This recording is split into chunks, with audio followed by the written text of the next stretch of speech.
Sa Malabon City, naghahanda na rin ang mga otoridad sa posibleng hagupit ng Bagyong Opong. Para sa update, magbabalita live mula sa Malabon si Mobile Journal Ray Vicente. Ray, kumusta ang sitwasyon dyan?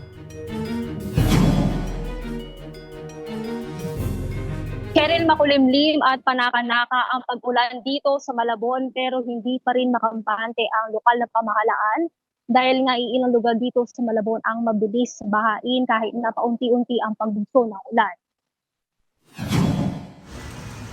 Simula pa kahapon ay naka-alerto na nga ang Malabon Disaster Risk Reduction and Management Office.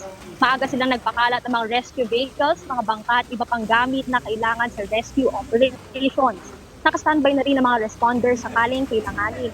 Idagdag na rin natin dyan, Cheryl, itong Malabon Command and Control Center na 24/7 operational. Sila na naman yung nakatutok sa CCTVs na nakaalat sa lungsod para mabilis na ma-monitor ang pagbaha kung sakali. Maliban pa dito, Cheryl, naglaan naman ng Malabon LGU ng 21 evacuation centers na pwedeng puntahan ng mga kapatid nating kakailanganing lumikas kung sakali.